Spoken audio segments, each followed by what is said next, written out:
एक दिन एक लड़की ने अपने पिता से पूछा, पापा क्या आप कभी मेरी वजह से रोए हैं? उसके ऐसा पूछने का कारण ये था कि उसने कभी भी अपने पिता को रोते हुए नहीं देखा।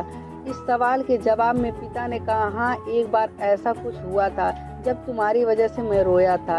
यह सुनकर लड़की उस बात को जानने के लिए उत्सुक हो गई कि आखिर वह क्या बात थी जिसने उसके पिता को रुला दिया था। उत्सुकता को साथ करने के लिए पिता वह किस्सा सुनाने लगा।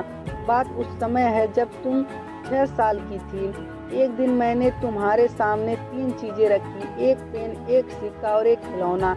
मैं ये जानना चाहता था कि तुम उन चीजों में से क्या उठाओगे। तुमने पेन बुद्धिमत्ता का प्रतीक था, सिक्का धन का और खिलौना मनोरंजन का प्रतीक था। मैं ये सब बस एक जिज्ञासा के कारण कर रहा था। मेरे लिए ये जानना बहुत रोचक था कि मेरी बेटी के लिए आगे जाकर क्या सबसे अधिक मायने रखेगा। मैं तुम्हारे सामने बैठकर बेसब्री से तुम्हारे अगले कदम का इंतजार कर रहा था। मैंने देखा कुछ देर बैठकर तुम उन चीज़ों को देखती रही, फिर घुटने के बल पर चलते हुए उनकी ओर बढ़ी। जब मैंने तुम्हें आगे बढ़ते हुए देखा तो मेरी धड़कनें मानो रुक सी गई, लेकिन अगले ही पल तुमने उन सभी चीज़ों को अपने हाथ से एक तरफ हटा दिया और आगे बढ़कर मेरी गोद में चली आई। बस यही तो पल था जब मेरा दिल भर आया और तुम्हारी वजह से मैं रो पड़ा था। यह किस्सा सुनकर लड़की की आंखों में आंसू आ गए।